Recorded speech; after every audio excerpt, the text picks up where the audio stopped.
Si Doggy. Wala po. Baka mas malas po. Bakit na? Nakadip po siya sa chicken.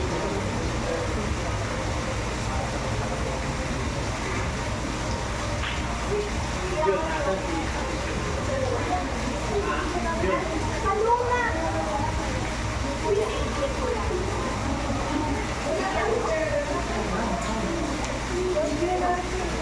Hindi yan sana. Nakalako.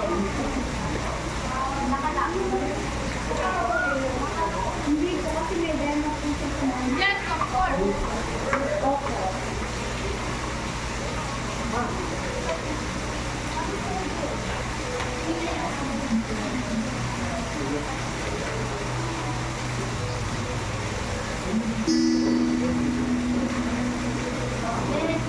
Pag yan sinasama ko na din yung boy na yan ang yan. Ito, kanina pinag-inom sa akin.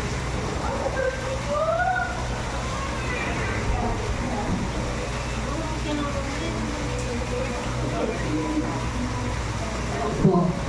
Sige po, may request din yung sa Ninangs to line up po there at the back.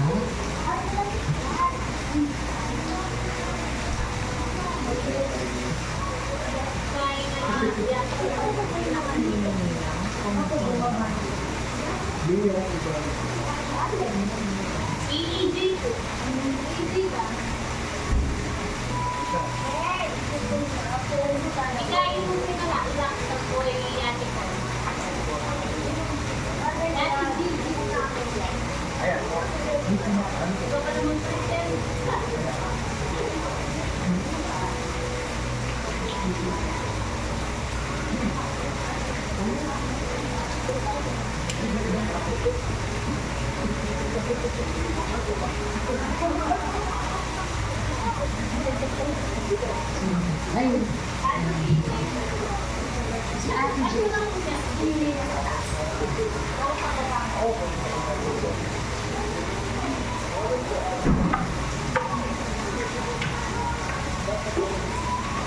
Hello po.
Sige po, may I request for everyone to be here po. We will start the dedication ceremony of Kaya.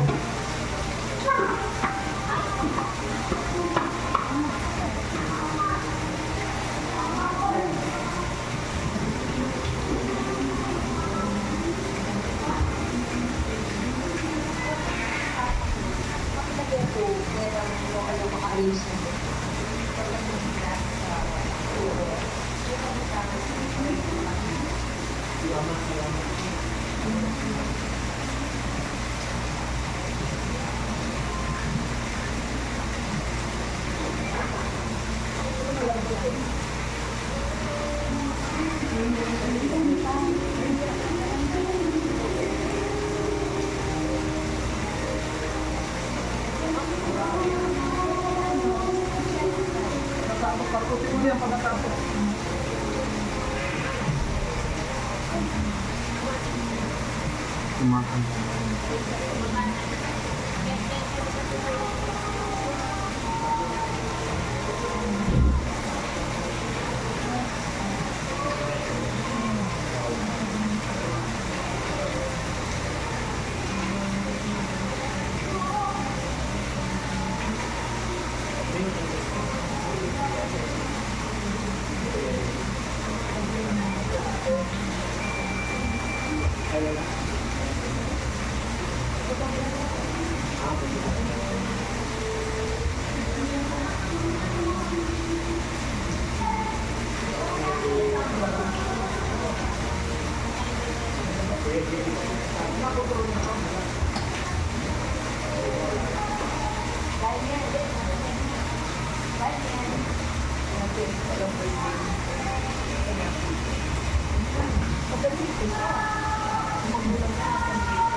Sige po, we will start na po the program. So, good afternoon everyone, and welcome to the dedication ceremony of Kaya Julia Montemayor.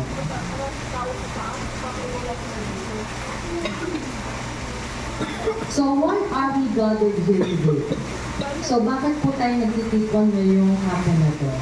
So, we are gathered here today to share in the joy of the Balinit and Montemayor families for this wonderful gift of God in the form of their child, Kaya Julia. To recognize God's goodness toward the family of JV and Karen Joy, and to further ask the Lord for guidance, protection, and blessings. And to witness the family's solemn declaration of Christ's Lordship over this child and their entire family. So may we now start with the processional.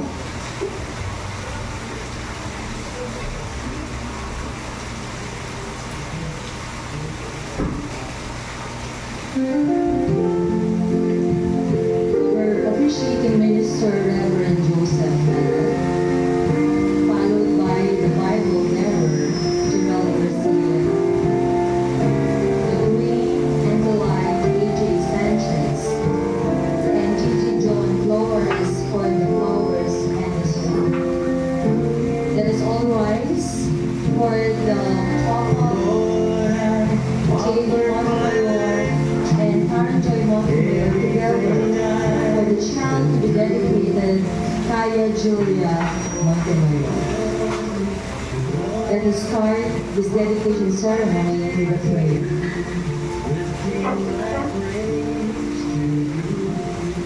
Let us remain standing, let us pray.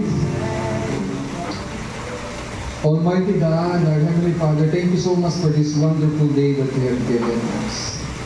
Indeed, you are good, you are great. This is a wonderful place where we could celebrate your faithfulness and goodness to the Montemayor family. We praise you and we honor you for their decision to dedicate their child, Kaya. And we pray for your Holy Spirit to empower us to truly give you praise and honor. And we humble ourselves. We ask for your cleansing, We ask for their forgiveness. Move mightily in us and through us in this place, O Lord. Give us strength, give us joy, give us peace. May your mighty spirit give us enlightenment as we listen to your word and to your message. And to the whole ceremony, O God, encourage us. Strengthen our faith. And may your Holy Spirit indeed transform us to Christ's likeness. And this is our prayer. In Jesus' mighty name we pray. And all the people of God say, Amen and Amen. Sige po, maaari na po kayong maupo. And right now,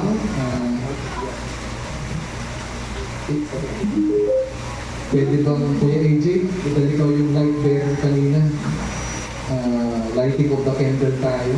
Please light the candle. Si Kuya AJ, light the candle. High-tech na tayo kasi electronic, okay yan. Praise God, pakibalik ng yun. Praise the Lord. Kanina, sabi ni Kuya JD, sabi ko sa kanya, dahil siya ay parent, okay lang na huwag na magpa-awit. Kaya lang, dahil gift niya talaga, labs na labs niya magpa-awit. So, aawit pa rin tayo. Kahit na isang dosen ng kanta ba, o JD? Hindi, dalawa daw po. So, tayo pong lahat muli ay tumayo, no? At samahan po natin si Kuya JD. Sambahin po ang Panginoon sa pamagitan po ng papuring awit.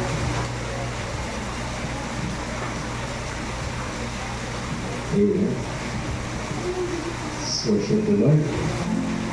Hallelujah. Pasalamatan natin si Lord ngayong hapon ito.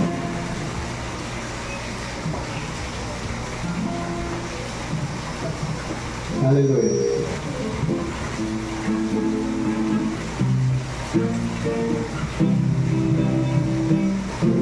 Aking mamasdan ang kalawakan, hindi ko maunawaan ang iyong dahilan kung bakit ako'y pinili mo tinalagaan. Hindi ko kayang isipin, hindi ko kayang sikatin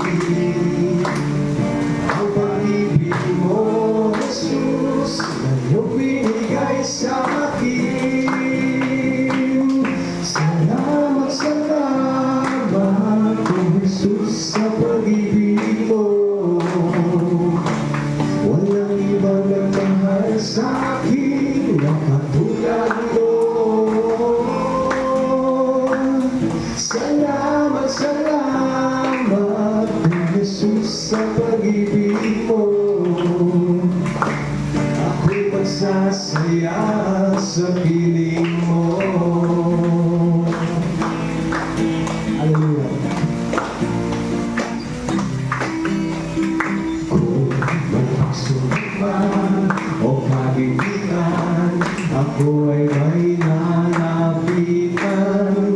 Ikaw, Jesus, ang aking sandigan, hindi mo ko pababayaan. Hindi ko kayang isipin, hindi ko kayang sikapin ang pag-ibig mo, Jesus, na iyong binigay sa akin. Salamat, salamat, oh Jesus, sa pag-ibig mo. Walang ibang nagmahal sa akin na katulad mo. Salamat, salamat, oh Jesus, sa pag-ibig mo. Ako'y magsasaya sa piling mo. Buhay ko nang purihin ka, buhay ko nang sa'yo'y sumamba. Wala nang ibang nanaisin pa, kundi pasalamatan ka. Buhay ko nang purihin ka, buhay ko nang sa'yo'y sumamba. Wala nang ibang nanaisin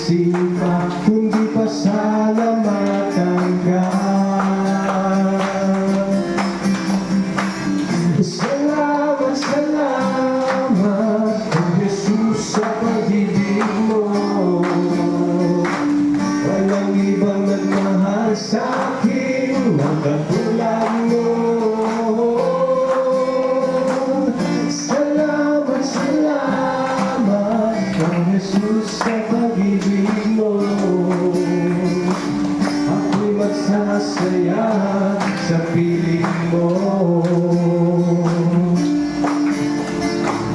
Ako'y magsasaya sa piling mo. Ako'y magsasaya sa piling mo. Lord, salamat po tayo.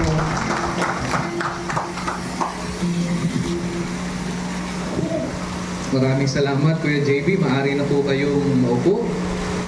Kadalasan po sa mga child dedication ay ipinapanalangin lamang po yung bata. At actually po, sa umaga na to, sa child dedication na ito, ang inyong lingkod, ang role ng inyong lingkod ay officiate itong seremonya. So kaya nga po nakita nyo, no, may seremonya tayo kanina, may procession pa, may mga child dedication symbols tayo na ginamit. At ang tunay po na nagde-dedicate talaga ay ang mga magulang. At ayan, gising na si Kaya. No? At very good talaga to, manang-mana sa kanyang ina. No, na matunod, hanapin. Ang mga magulang talaga ang nagde-dedicate. Ang yung lingkod ay officiating minister ng seremonya na ito. At liwanagin po natin, no, ano itong seremonya na ito. No? Bakit dedication? No, ang ating ginagawa. No? What is dedication? Dedication is to present and to consecrate. Ang ibig sabihin, pagkatalaga o paglalaan. No? Si Kaya, sa hapon na ito, inilalaan siya, itinatalaga siya para sa Panginoon. It is the consecration of, or usually the setting apart of things for God's use. Nanawa nga maging kagamit-gamit, maging instrumento sa Diyos si Kaya, no, sa kanyang buhay, lalo na sa kanyang paglaki. Pangalawa, it is an act of thanksgiving. Siyempre, salamat sa Panginoon kasi nabigyan na naman, nadagdagan ng anak na naman ni JB at ni Karen. At alam niyo po ba na pang-apat na pala? No, si Karen, si Kaya pala. No, pang-apat na siya. No, parang nagugulat siya sa akin ngayon. Pang-apat na pala siya. So meron palang panganay, no, tama ba? No, panganay na hindi natuloy yung pagbubuntis. No, o nakunan siya. Kaya pang-apat na pala si Kaya. Kaya nga this is an act of thanksgiving, no? Pasasalamat sa Panginoon kasi sabi ng salita ng Diyos, children are gifts from God. At ang iba po, na couple, alam nyo, gumagastos pa ng milyon-milyon para lang magka-baby. Uso na yan, di ba? Ang hirap-hirap. Pero si Karen, akbangan lang ni Jay, ay hindi naman. Pero nakaapat eh. Pero ang ibig sabihin, kasabihan kasing Tagalog yun eh, no? Nakapampangan, takbangan na yan. Ang ibig sabihin, talagang matamis ang inyong pagmamahalan. Pero salamat sa Panginoon kasi nadagdagan na naman ang iyong pamilya. Itong seremonya na ito yung pasasalamat sa ating Panginoon. Pangatlo't panghuli, solemn declaration of God's Lordship. Ang seremonya na ito, ibig sabihin, JB Karen, kinikilala niyo ang Panginoon sa inyong buhay. At dahil kinikilala niyo ang Panginoon sa inyong buhay, hindi madali pangatawanan yun. Actually, sa tuwing sinasadya yung papurihan si Lord, anong nangyayari? Merong naiinis, no, ang kaaway. Ang kanyang purpose, wasakin, sirain ang inyong buhay at plano na pagkilala sa ating Panginoon. Ano ba yung prerequisite po ng dedication? Ang sabi po sa Proverbs 20:25, sabi ng salita ng Diyos ay ganito, it is a trap for a man to dedicate something rashly and only later to consider his vows. So ang prerequisite po ng dedication must not be done rashly. So siguro 2 oras tayo ngayon dito sa seremonya na to kasi dapat hindi daw minamadali. No, ganun po ba yun? Hindi naman. Pagkaman approve kay Karen yun, hindi naman po. No? Pero bakit po must not be done rashly? Because the implications and purposes must be thoroughly considered. Kasi kailangan, no, pag-isipan natin mabuti kung ano ba yung implications ng ginagawa natin. Actually, sa hapon na ito, JB and Karen, namamanata kayo. Namamanata kayo sa Panginoon, na patuloy siyang sentro, Panginoon ng iyong buhay. No? Nagpapasalamat kayo sa Kanya at nais niyo siyang luwalhatiin. At yun ay pagkilala kung sino nga siya sa inyong buhay. Sabi sa Psalm 24 verse 1, the earth is the Lord's and everything in it, the world and all who live in it. Kaya nga po mahalaga ang dedication because everything belongs to the Lord and must therefore be consecrated for His purpose and use. Kaya po dinededicate yung mga bata. Kasi po, ang Diyos naman po talaga ang may ari ng lahat ng bagay. Maging ang baby na inyong tinanggap mula sa Kanya. Ang sabi rin ng salita ng Diyos sa Leviticus 27:28, everything so devoted is most holy to the Lord. So lahat daw po na i-dedicate kay Lord, mahalaga sa Kanya. So because everything dedicated to God is important to Him and becomes an object of His guidance and blessing. Pag dinededicate natin, no, ito man ay bata, o ang ating mga bahay o negosyo, yun daw po ay nagiging object ng blessing ng Panginoon at ang patnubay niya patuloy niyang ibibigay sa iyo. Eh bakit naman po may simbolo tayo? No, yung kanina sa procession, may dala no, ng Bible, ng candle, ng grain, ng flour, ng salt. Pampaswerte po ba yan, Pastor? Narinig niyo na po kung kayong paalalahanan. No? Masama pong maniwala sa swerte. Mamalasin po kayo. Then, kayo pong napatawa doon, joke po yun. Hindi po yan pampaswerte. No? Actually, they represent our collective and individual hopes that Kaya Julia will be used by God for His purpose, glory, and advancement of His kingdom on earth. Ano pa ho? They symbolize our solemn declaration and the brave acceptance of our duties and responsibilities to prepare the next generation of biblical Christians. Hindi lamang si JB Karen ang namamanata, maging tayo po, lalo na po kayong mga ninong at ninang, mga witnesses. Ano bang sinisimbolo ng salt? Salt symbolizes preservation from corruption.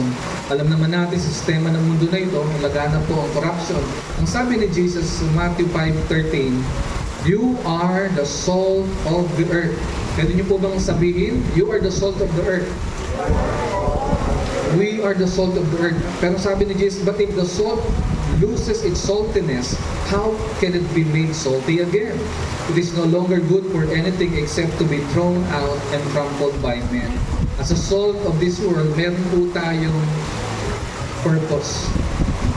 Na tayo po ay tutulong, no, na ma-prevent po yung corruption. Una-una pa paano po? By sharing the gospel and by living out the power of the gospel sa buhay natin. At nawa nga, lalo na kayo JB, Karen, huwag tayong aayon sa sistema ng mundo na to. Maraming sistema sa mundo na to na pag inayon natin, katulad ng asin, di ba kasi nagpe-preserve din naman yan eh.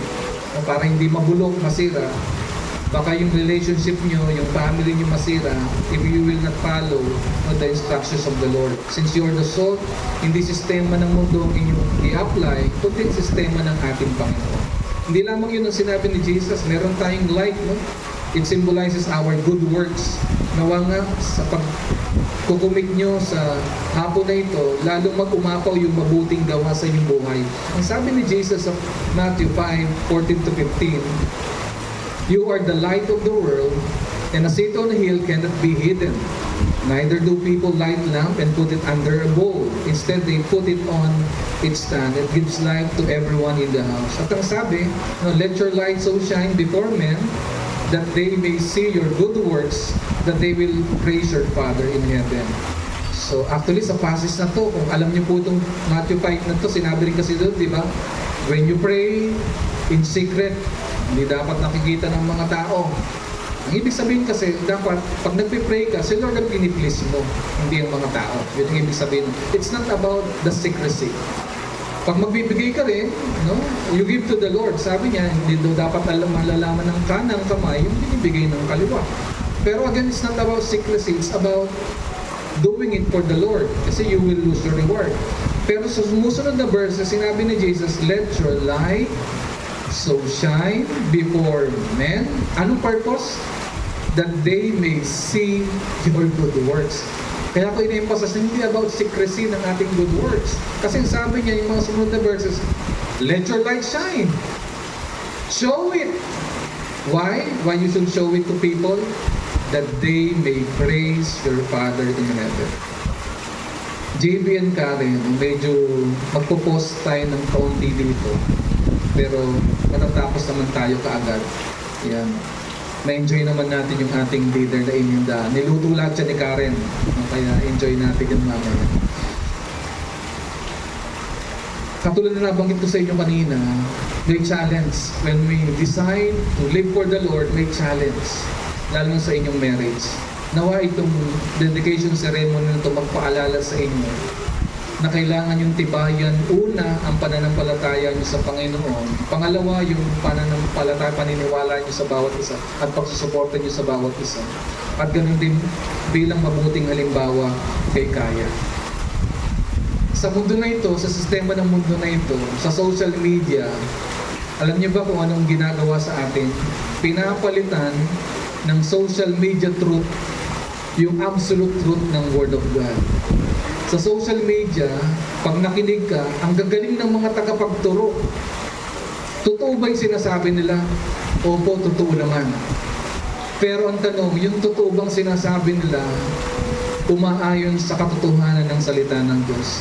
Makinig po kayong mabuti sa akin. Marami sa katotohanan na sinasabi ng mga nasa social media na ang gagaling magpaliwanag, totoo, pero hindi yan kaisa sa katotohanan ng salita ng Diyos. Alam niyo ba na ang daming marriage tips, relational tips sa social media, pero nasa panahon tayo na wasak ang mga relasyon, wasak ang relasyon ng pamilya, wasak ang relasyon ng mag-asawa, wasak ang relasyon ng magulang sa kanyang anak. Bakit? Alam niyo ba, bunga yan ng social media? Kasi sa social media, pinapakita yung puros magaganda lang. Ngayon, ano nangyayari sa atin? Nagkakaroon po tayo ng tinatawag na false expectation. Dahil nagkakaroon tayo ng false expectation, iniisip natin na dapat ang buhay perfecto. When Jesus Christ said, "Let your light shine before men that they may see your good works," it is not about you. It's about the work of God in your life. Listen carefully. Do not expect perfection from one another. Sa ating lahat, do not expect perfection from one another. Lalo naman sa inyong lingkod, huwag niyo expect na perfecto ang inyong lingkod. Ganon din, Kuya JB, Ate Karen, do not expect perfection from each and everyone. Kahit kay Kaya sa inyo pang ibang mga anak. Ba't ko ito ini-emphasize ngayon? Kasi when we expect perfection from one another, we will be disappointed. Bakit? Hindi naman tayo perfect. Sino naman perfect? Si Lord lang. Si Lord lang. Kaya nga mag-ingat po tayo sa sinasabi sa social media kasi napapaniwala tayo na yun yung totoo ang dapat nating sundin kasi puro magaganda lang. Ang buhay po sa mundo na to hindi perfecto. Pero salamat sa Panginoon dahil tayo ilaw sa pinakamadilim na bahagi ng buhay natin dito, pwedeng magliwanag ang Panginoon sa ating buhay. So ano yung gusto ko maging take home as we exercise hindi lang sa JB, si Karen, na tayong lahat na maging light, gamitin natin generously yung salitang, yung one most important word. Ano yung one most important word? Sa relationship, ano yung one most important word? Sorry. Yan po yung one most important word sa relationship, sorry. Dahil hindi nga tayo perfecto, dapat palagi natin gamitin yung sorry. Kaya lang, anong ginawa ng social media? Hindi daw acceptable ang sorry kung walang pagbabago. Ang tanong, yan ba ang tinuturo ng salita ng Diyos? Actually, when we talk about forgiveness, siyempre, when you are asking for forgiveness, you say sorry. Anong ibig sabihin yun? I'm wrong, you are right. Kaya ka nagsusorry. Kung ako magsusorry kay Ate Silvia, sabihin ko, sorry ha. Ang ibig ko sabihin, mali ako, tama ka. Pero kung sasabihin niya, hindi ako maniniwala, hindi ka nagbabago, sinisira mo yung relationship natin kasi you're expecting perfection from me. Hanggat hindi ka nagbabago, sorry ka dyan. Is that possible? Kaya na kahit si Lord, hindi niya tayo pinatawad para sa atin, kundi sa biyaya ng Lord. Sa pamagitan nino, ang perfect sacrifice kay Jesus Christ. So when someone say to you, sorry, anong sasabihin niyo pag sabing sorry sa inyo? I forgive you. I accept your apology. Tinatanggap ko yung sorry mo. Pero iba sa akin, hirap pa. Pero magbago ka na ha. Huwag mo nang ulitin yan. Pwede namang mangako, opo, oo. Pero makinig kayo mabuti dahil hindi tayo perfecto.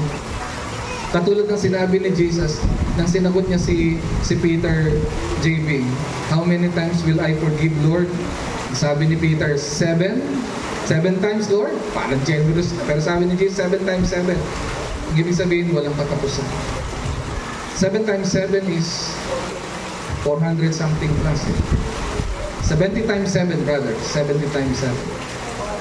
Pero ibig sabihin, huwag kang magbilang kasi you will lose count. So, sorry. O, mag-practice nga ngayon. Pwede bang practice ngayon? Yan. Kuya JB, can you say sorry kay Ate Karen? Parang galit na sorry to eh. Ate Karen ka nga, parinig nga na sorry mo. Okay, malambing sorry. Si Kaya, kung makapagsalang, papag-sorry. So, let us be generous in sorry. Kasi doon makikita lalo yung liwanag ng Diyos. It's not about perfection. Two most important words sa ating relationship, ano?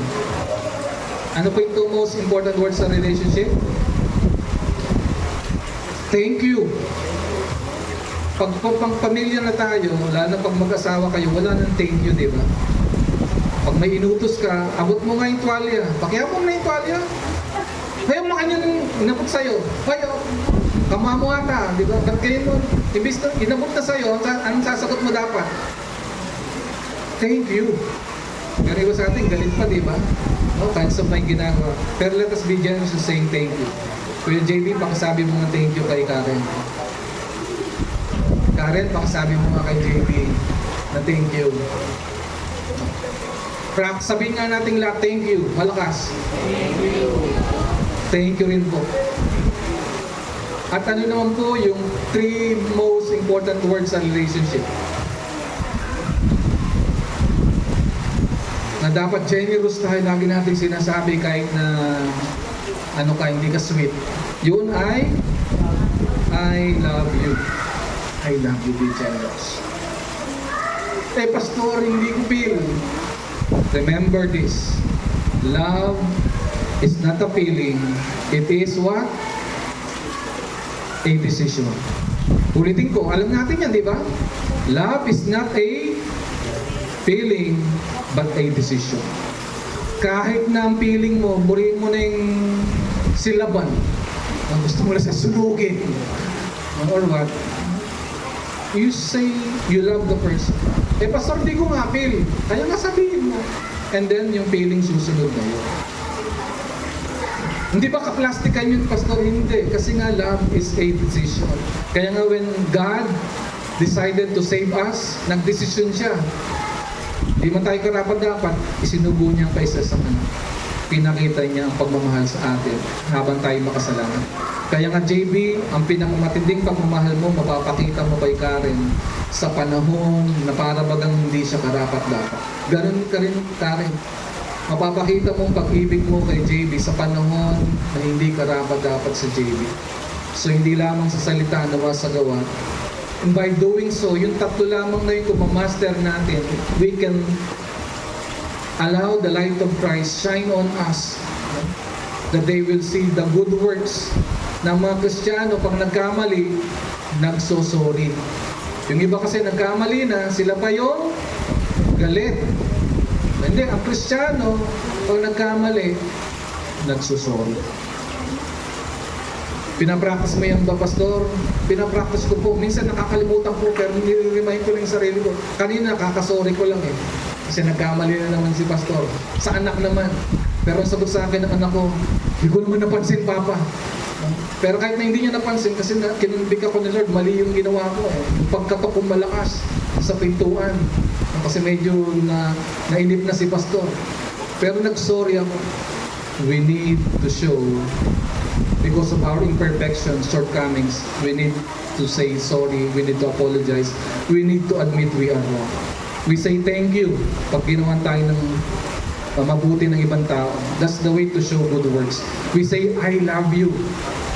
Because God is the God of love, we need to love, show it to people so that they will praise our Father in heaven. So pwede na po tayo mag-closing prayer. Ayan, yan na rin po ang ating message next Sunday. Ganun ba yun? Hindi po, iba po yung message sa next Sunday, but I hope I will see you on Sunday. Meron po tayong grains. Para saan po yan? It symbolizes God's provision. Ang sabi ng salita ng Diyos, our people must learn to devote themselves to doing what is good in order that they may provide for daily necessities and not live unproductive lives. Dahil si God ang ating provider, magpapakasipag pa po tayo lalo. Kuya JB and Ate Karen. And may the Lord indeed bless you beyond your imagination. Meron pong flowers. It symbolizes adoration and worship. Nawa, wag nating kakaligtaan ang pagsamba sa ating Panginoon. Ako po'y nagagalak kasi kay Kuya JB, kay Ate Karen, isa sila sa ehemplo. No? Kasi kahit mahirap yung sitwasyon, kahit nung buntis pa si Karen, ngayon baby na, ang ginagawa po kahit po yung ginagawa po ni Kuya JB, di ba? Pupunta muna sa church, no? Magsiset up, babalikan yung kanyang pamilya. Grabe. No, hindi ko to sinasabi ngayon para itaas ang upuan mo kapatid. Pero sinasabi ko to dahil ina-appreciate at yun ay nagbibigay ng blessing sa akin. Na priority nyo ang pagsamba at hindi lang kayo sumasamba, kayo ay naglilingkod.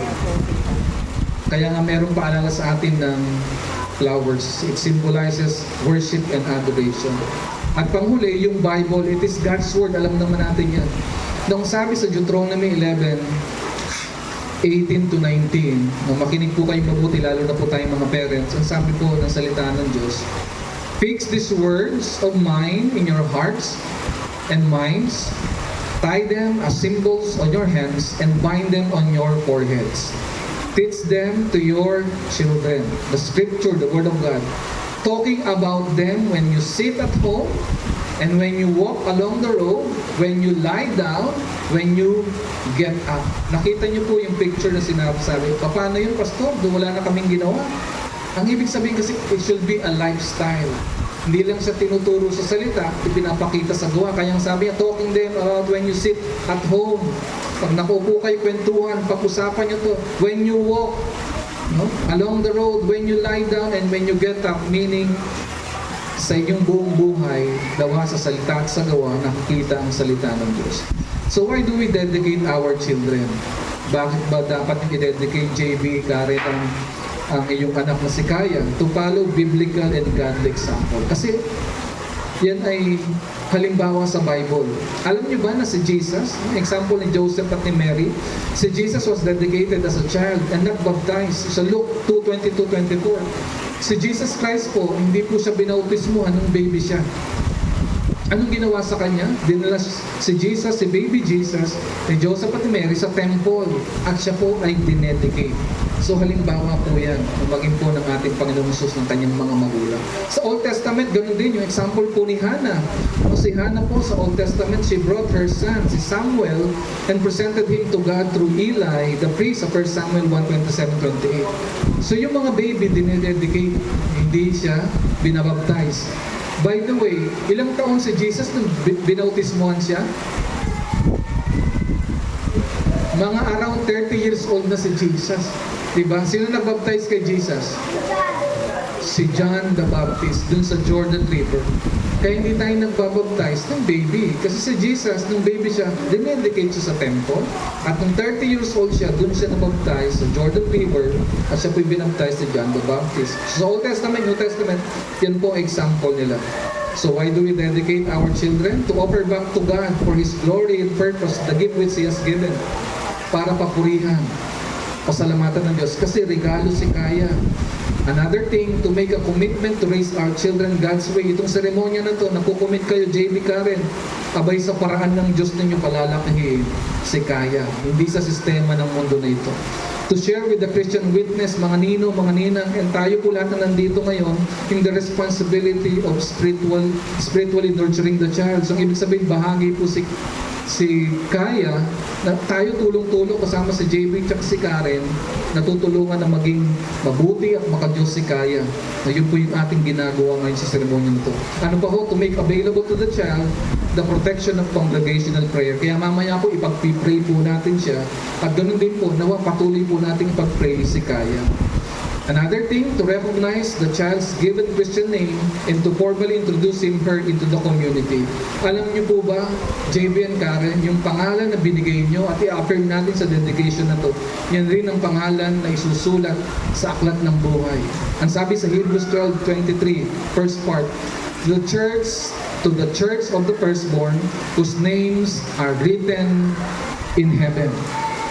So yung Kaya Julia na yan, sa biyaya ng Panginoon, sa kaligtasan, niya rin po ang isusulat sa langit, sa aklat ng buhay. Bakit po may mga witnesses, sponsors, o ninong-ninang? Meron po kayong responsibility. So sa lahat po ng ninong-ninang, tumayo po kayo. Kayo po ay mamamanata rin na pangangako ngayon sa lahat ng ninong at ninang. Ito po yung vows ng parents, Kuya JB. Tumayo ka rin. Ito po ang vow natin. Nakasama po ako sa ninong at si Ate Silvia sa ninang. Ito po yung vow natin, solemn vows of parents and witnesses. Ano po yung magiging response natin? Ang response po ay yes, I solemnly vow before God and His church. Ulitin nga po natin, yes, I solemnly vow before God and His church.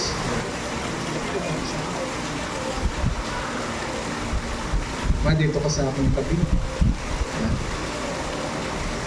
So ulit po, ano po yung response? Yes, I solemnly vow before God and His church. So lahat po ng parents, saka itaas po natin ang ating kanang kamay. Do you vow to recognize that Kaya Julia is a gift from God and must therefore be dedicated to Him and for His purposes? Yes, I solemnly vow before God and His church. Do you vow to physically and intellectually cultivate Kaya Julia and to give her the proper environment for growth and development? Yes, I solemnly vow before God and His church. Do you vow and accept the responsibility to spiritually and emotionally nurture Kaya Julia to become a God-fearing person and a responsible citizen of our country? Yes, I solemnly vow before God and His church. Do you vow and accept the responsibility to witness to Kaya Julia and to live your life as a moral and spiritual example? Yes, I solemnly vow before God and His church. Do you vow and accept the responsibility to personally introduce Jesus Christ to Kaya Julia and to share with her the teachings of biblical Christianity? Yes, I solemnly vow before God and His church. Maaaring yun na pong ibaba ang iyong kamay. Ngayon naman, papakinggan po natin ang prayer dedication po ng parents. Yung prayer dedication po ay pasasalamat para kay Kaya o kay Lord. Meron akong prayer dito. Gusto niya ba ito? Gusto niyo galing na sa puso niyo? Salamat kay Lord. Sige, Kuya JB, pangunahan mo. Ikaw ang leader. Salamat sa Panginoon. Nag-alay sa Panginoon. Lord God, salamat po sa buhay ng aming anak, si Kaya Julia. Panginoon, dinededicate po namin ang buhay ng aming anak sa iyo, O Lord. Dalangin po na lumaki siyang may takot sa iyo, lumaki siyang mabuting bata, masunurin sa mga magulang. Panginoon, dalangin po namin na patuloy ang pagsusugan niya, Panginoon. Bigyan mo po siya ng malakas na physical kanilang katawan, Panginoon. Ilayo niyo po siya sa mga karamdaman. Salamat po sa buhay ng aming anak na ito, ang aming bunsong anak. At Nawa, Panginoon, na sa buhay niya, sa paglaki niya, ikaw po ay may taas. Ikaw po ay mapapurihan sa kanyang buhay. Salamat po, O Diyos, sa regalo na buhay na ito na iyo po kaloob sa aming anak. Thank you, Lord, in Jesus' name. Amen. Amen. Palapakan po natin ang Panginoon. Kuya JB, Ate Karen, ito po kayo. Sa lahat ng ninong, nina. Lapit po kayo dito. Ilay hands po natin sila. At sa inyo po, pwede po bang iunat po ninyo inyong kamay? Di po sa kabila.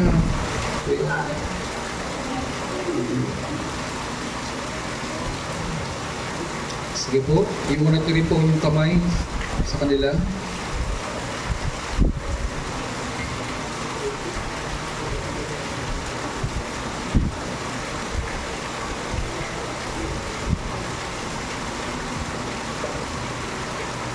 Sige po, tayo po'y manalangin. Lord, thank you so much for giving to JB and Karen, Kaya, Julia. We agree with JB and Karen as they solemnly dedicate her to you. Lord, set her aside for your purposes. We consecrate her for your glory alone. Lord, use Kaya, protect her, bless her, love her as yours and yours alone. May your power, provision, and protection be upon her. May when the time comes, she will profess her faith to Jesus Christ. And will you also protect not only Kaya, but her whole family, especially JB and Karen. We ask all these things in Jesus' mighty name we pray, and all the people of God say, Amen and Amen. So sa mga ninong at ninang po, ang ating pong dedication certificate po ay pakisign po. At habang sinasign po ninyo, mga kapatid, tumayo po tayong lahat. No? Ladies and gentlemen, brothers and sisters, I now present to you Kaya, Julia, Balingit, Montemayor. Palakpakan po natin ang Panginoon. Congratulations. We love you. So tayo pong lahat ay mugo, tayo po ay manalangin. Lord God, maraming salamat po sa inyong mayamang biyaya at pagpapal. Nawa nga po pagpalain po ninyo ang Montemayor family. Hindi po madali ang sumunod sa inyo, Panginoon. Maraming pagsubok sa buhay. At maging kami po dahil hindi kami perfecto, tiyak po, Panginoon, ang aming imperfection will be hindering our way in honoring and glorifying you.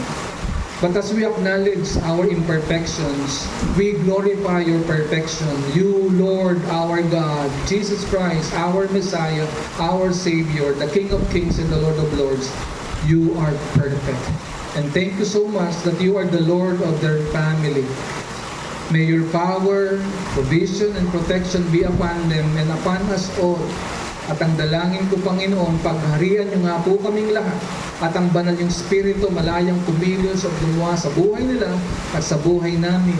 Ang pagpapala ng aming Ama ay maranasan ng bawat isa. Ang pagkilos at paggawa ng banal na Espiritu ng buhay ng Diyos at ang paghahari ni Kristo Jesus na yon at magpakailanman at lahat ng anak ng Diyos ay magsabi na Amen and Amen. Palakpakan po natin ang Panginoon. Maraming salamat po. At ang ating pong dedication ceremony ay nagwawakas na po.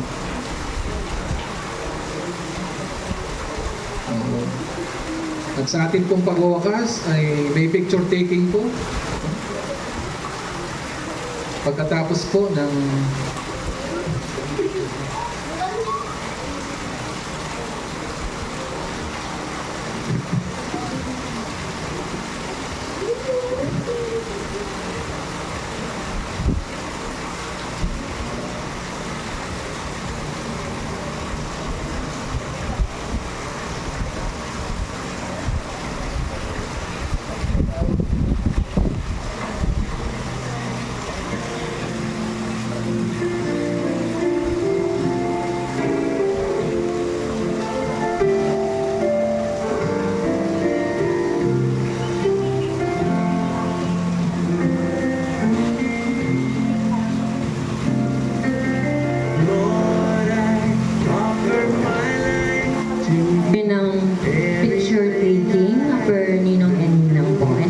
after that po, kabuuan po.